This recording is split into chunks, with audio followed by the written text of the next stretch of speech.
For the last 5 years, Cupertino has been shoving a very specific narrative down our throats. They want you to believe the smartphone in your pocket has absolutely destroyed the dedicated camera.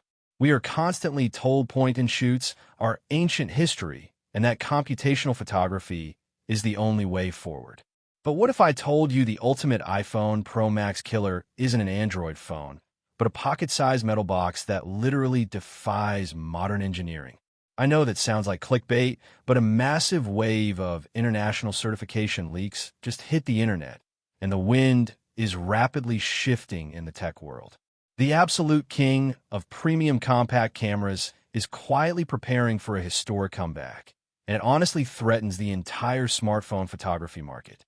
We're talking about the heavily rumored Sony RX100 VIII, and the leaked specifications are so completely unhinged that it makes you wonder why we even bother upgrading our phones every single year.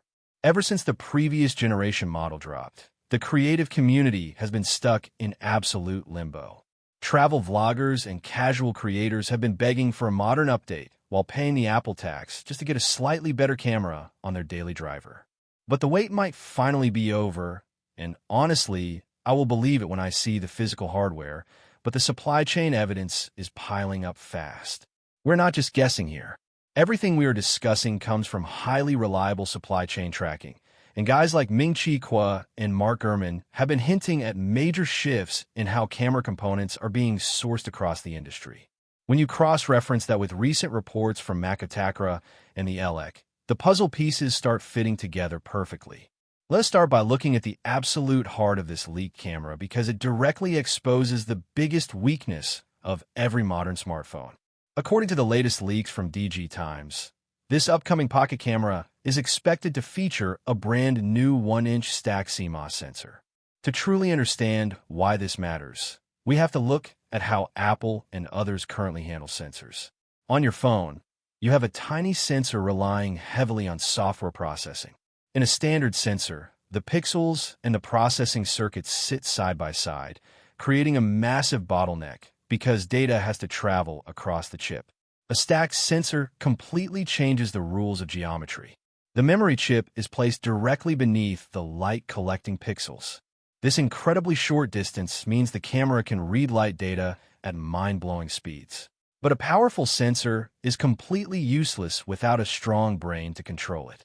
Sony is reportedly pairing this new stacked sensor with a highly advanced processing engine, pulling right from their professional lineup. For years, smartphones have used software tricks to make small lenses look amazing.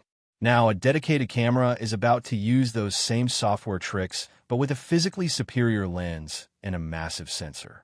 The leak points to a dedicated artificial intelligence processing unit, and this is where things get wild. Does anyone actually trust their phone to perfectly track a fast-moving subject without hunting for focus? Let me know in the comments if you have ever missed a shot because your phone decided to focus on the background instead of your kid. This new model is rumored to use deep learning neural networks. It does not just see shapes, it actively understands what it is looking at. When you point the camera at a person, the artificial intelligence instantly recognizes the human form, identifying the head, the shoulders, and the eyes. If the person turns around and walks away, the camera predicts their body movement and keeps the focus locked onto the back of their head. The moment they turn back around, it snaps instantly onto their eye. The leaked reports from prominent insiders like Shrimp Apple Pro and Ross Young discussing display and sensor tech hint that this system is fully trained to recognize animals, birds, insects, and vehicles. If you're standing by a busy racetrack, it tracks the cars with pinpoint accuracy. Bringing this level of power down to a device that fits in your palm is a massive achievement. You get the seamless integration of AI tracking without the thermal throttling issues we see on heavy smartphone workloads. Speaking of hardware, we have to talk about the physical glass. The previous model offered a 24 to 200 millimeter equivalent lens, but recent industry whispers suggest the engineering team has pushed the boundaries even further. They are reportedly attempting to stretch that optical zoom range to a 300 millimeter equivalent focal length. Wait, really? Achieving a 300mm focal length in a body this thin requires insanely complex folding glass elements, similar to what Cupertino tried doing with the tetraprism lens, but taken to an entirely different extreme. You can stand on one side of a wide canyon, shoot a panoramic view, and then instantly zoom in to capture a bird sitting on a tree branch hundreds of feet away. You get the ultimate all-in-one travel tool. For the dedicated filmmakers, the video capabilities are nothing short of spectacular.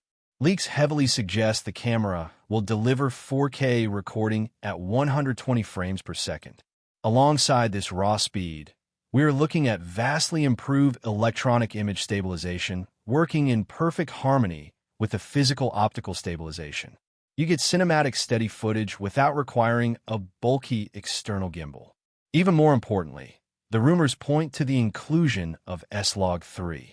This allows the camera to record a flat, low-contrast image that preserves an immense amount of detail in both the bright highlights and the dark shadows. You have total creative control to color grade the video, matching the look of high-end cinema cameras perfectly. But packing all of that massive processing power, high frame rate video, and advanced color computation into a tiny metal box creates one notorious problem. Small compact cameras are famous for overheating and shutting down. They simply do not have the physical surface area to let heat escape. This brings us to the final mind-blowing leak. They are reportedly implementing a revolutionary thermal cooling system built directly into the metal frame. We know how much TSMC 3nm yields have impacted heat dissipation in modern chips, and it seems Sony is bypassing those thermal limits entirely with physical heat sinks. If they actually pull this off, the dedicated pocket camera is back, and the smartphone industry should be absolutely terrified.